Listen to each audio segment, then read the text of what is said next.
Hey, welcome back to my channel, and today I just want to talk just a little bit about what the international news people, the pundits, get something wrong about this season.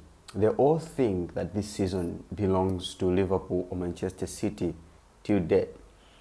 Chelsea is not up there despite their investments. They spend so much money on players, but they're not yet being put there to be contenders of the title this season. And I don't disagree with them talking about Manchester City and Liverpool, but I disagree with one thing that they are talking about. I disagree with the fact that they do not want to accept that Jose Mourinho's team is also in contention for the title.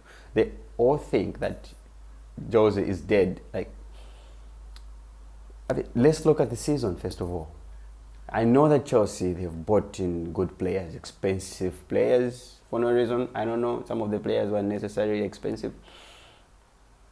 But if you compare the business that Tottenham did this transfer season, you find out that they actually had a very good productive window transfer. Window.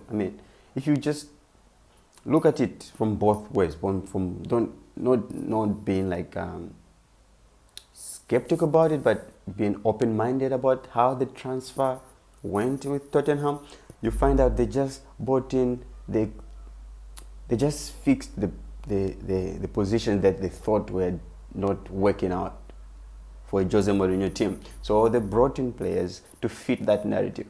But if you look at what Chelsea did, they just went in and brought in a bunch of attacking players, and a 35, 36-year-old defender, and they brought in another left back in Chilwell. It was also too expensive for me. It's English, so I get it. But anyway, just looking at everything that has happened so far this season, I can argue with anyone that Spurs had a better window than anyone. I can bet anything. They had a very, very productive window. They bought in the exact pieces they needed, and if you see them play, they might not play attractive football sometimes, but they will still get the results done. And those players they brought in are the one that they supply, and last week's game against West Brom, it was Matt Doherty who gave that assist to Harry Kane. The previous game, Bale and Reguilon, I don't know how to pronounce his name, but that fantastic, cross for Bale to get the 3 points home. Their signings are just what they needed. It is not like Chelsea. They had attacking players, but they just never had confidence in them, which I can understand, but they still had a lot of attacking players on the bench, if you ask me. It's like they just took Ross Barkley to Aston Villa. But if you see the way Ross Barkley is playing right now, it's so beautiful to watch, because he's there destroying teams. He destroyed Arsenal, he destroyed Liverpool. He's playing so well. The player that they actually never thought can do that, he's playing better than the players that they signed. He's playing far much better than the players they signed, which is so confusing to me. Why would you go and bring in some players who you think can put your squad together, disregarding the pieces that you already have that you can actually fix and put them together? I don't know. I would rather spend all that money if I was a Chelsea. If I was Chelsea, the owner of Chelsea, I would spend much money getting in a new coach. I would get Poch. I'll still get Poch. I don't care if Tottenham go to Mourinho. What can stop me from getting Poch? They were both fired. I would get Poch and try to build from him. I can give him the money. Listen, Poch, you are Tottenham, they never give you money most of the times. So there, get that money, get the 200 million, do whatever you want to do with it. I'm pretty sure he would have bought in productive players, not like Lampard, who just want to bring in anything he wants to bring in the team. It's not helping. With that team, Chelsea won't go anywhere. I just I just can't see it. But the pundits have been saying that Tottenham can. They actually never put Tottenham on the top 4. That's the funny thing. But if you ask me, the way Tottenham is playing this season, they're getting points where they are not supposed to get season. They have improved from last season. So if the game is bad, they get the point. They get the job done. If they didn't mess up that lead against Newcastle and against West Ham, we're talking about a different story now. Nobody expected them to go into this international break on the second position. Everyone thought they'll be just somewhere on the middle, but I'm still sticking with my prediction. 3 teams can win this, and that's Tottenham. That's Pep's Man City. They can do it again. They're weak, but they can do it again. And Klopp's Liverpool. But there's one point that I want to talk about very, very carefully. If Tottenham right now, after the international break, they have a very, very heavy tough fixture. And if they can somehow fix that without going beyond number 7, everyone should watch out, because they might just be the guys that we are going to see them lifting that trophy by the end of the season. So the easiest way I can put this is, if Tottenham manage to get all the points, which I'm sure they will, because I do not see how Man City is coming to trash them. I can't see Liverpool, I can't see Chelsea beating Tottenham at this moment because of the intensity they have on the midfield. I don't just see how. I'm seeing draws and wins.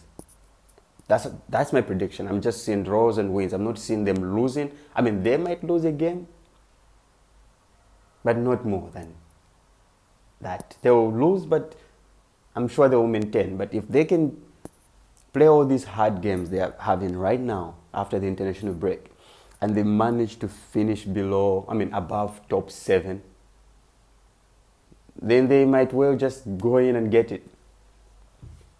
They might just get it by the end of the season, because this is what defines their season right now. All these things, all these games they're having right now is going to define how their season is going to be and how it's going to end. And if they will just get all the points done somehow through the Mourinho spirit and powers, whatever it is that he uses on the players, that they manage to get wins in unusual circumstances, then it's their season. Because if Mourinho just goes up 6 points from the second position, if he goes up, then no one is catching him, and we know that. So I'm not saying they're the favorites. I'm saying they're up there with these 3 teams I'm talking about. Man City, Liverpool, and Tottenham. These are the teams. You all remember my words.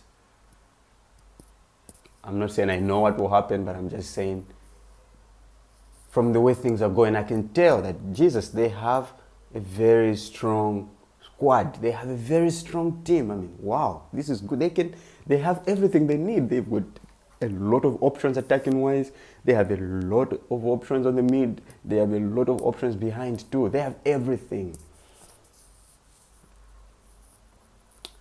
One thing I also like about Jose Mourinho, just to be quick before I finish up this video, is he went in and brought in Hart and Højbjerg.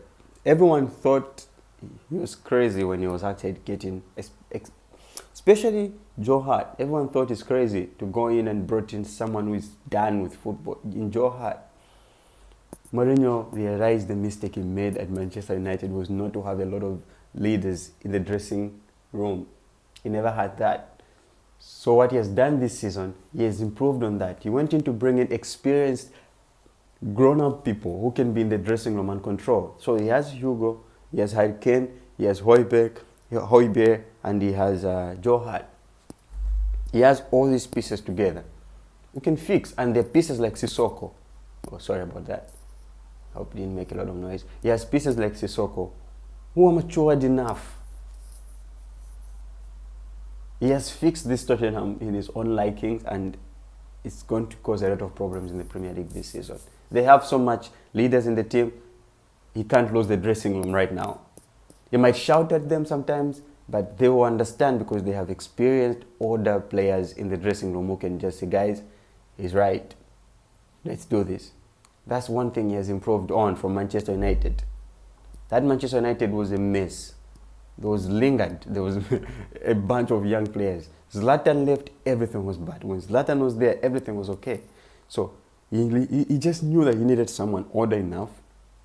It doesn't matter in their prime or not, who can be in the team, who can play, but who can always be in the team and control things. He brought in Zlatan at Manchester United. He has brought in Hart at Spurs. But when Zlatan left, Manchester United was his shambles. Now he's going to keep Hart for a long time, as long as he's there. For that very reason, to keep the dressing room under control, because if you lose it, you lose everything. Anyway, that's my short video for you today. Don't sleep on Spurs again. Watch them. Also subscribe to my channel. Interesting stuff coming up. See you in the next bit. Bye.